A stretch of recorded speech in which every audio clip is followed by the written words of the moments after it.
প্রিয় দর্শক, বাংলা ভেন্টাস চ্যানেলে আপনাদেরকে স্বাগতম। আজকে আমরা মার্কিন ডানপন্থী নেতা চার্লি কার্কের মৃত্যু এবং বিএনপির ভারপ্রাপ্ত চেয়ারম্যান তারেক রহমানের শোক বার্তা নিয়ে কিছু কথা বলবো। আমেরিকার ডানপন্থী রাজনীতিক চার্লি কার্কের সম্ভাব্য খুনি 22 বছর বয়সী টাইলার রবিনসনকে তার বাবা ম্যাট রবিনসন পুলিশের কাছে হস্তান্তর করেছেন। মিস্টার রবিনসন ঠিক কাজই করেছেন, কারণ আজ হোক কাল হোক তার ছেলে ধরা পড়তো, মারাও যেতে পারত। এখন পুলিশ কাস্টডিতে সে নিরাপদে থাকবে, বিচারের মুখোমুখি হবে।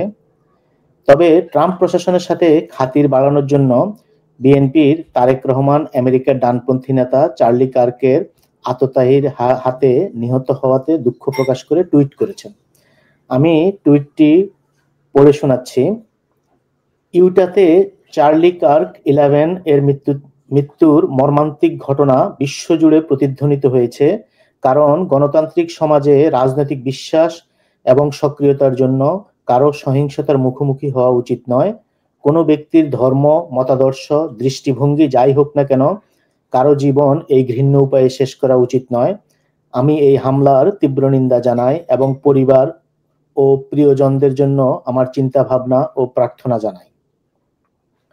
অর্থাৎ ডানপন্থী হোক আর বামপন্থী হোক, রাজনৈতিক মত প্রকাশের অধিকার যে কারো আছে। সেসব মত প্রকাশের জন্য জীবন কেড়ে নেওয়া কোনোভাবেই সমর্থন করা যায় না। সেজন্য বিএনপির তারেক রহমানের শোক প্রকাশ বা প্রতিবাদ করা ঠিক আছে।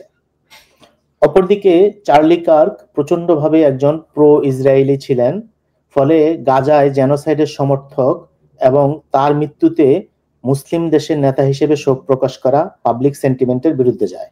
বিশেষ করে মুসলিম বিশ্বে সবাই যখন চার্লি কার্কের বিরুদ্ধে সোচ্চার ও প্রতিবাদ মুখর, এবং গাজায় এখনো যুদ্ধ চলমান। তবে বাংলাদেশের আম পাবলিক এত খবর রাখে না।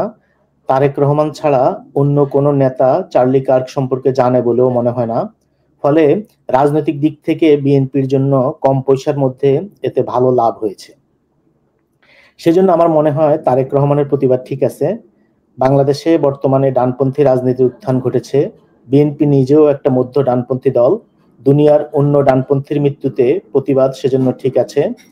বিএনপির সাথে মার্কিন ডিপ স্টেটের একটা সমঝোতা হয়েছে বলে বাংলাদেশের অনেক রাজনৈতিক বিশ্লেষক মনে করেন, যে কারণে ফেব্রুয়ারির নির্বাচনে বিএনপি জয়লাভ করলে সরকার গঠনে এখন আর তেমন বাধা নেই।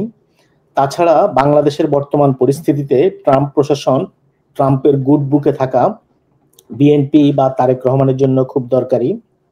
অন্তত তার নিরাপত্তা এবং দেশে ফিরে দলের হাল ধরার জন্য সবার কাছ থেকে সহযোগিতা দরকার।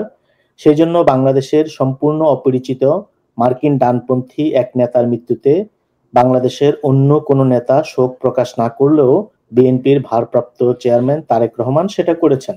কারণ চার্লি কার্ক ট্রাম্পের একজন বন্ধু, ক্লোজ মানুষ ছিলেন। ট্রাম্পের এই শোকের সময় তার সাথে সহমর্মিতা জ্ঞাপনের মাধ্যমে তার নজরে পড়া রাজনৈতিকভাবে বিএনপি এবং তারেক রহমানের জন্য লাভজনক। Thank you.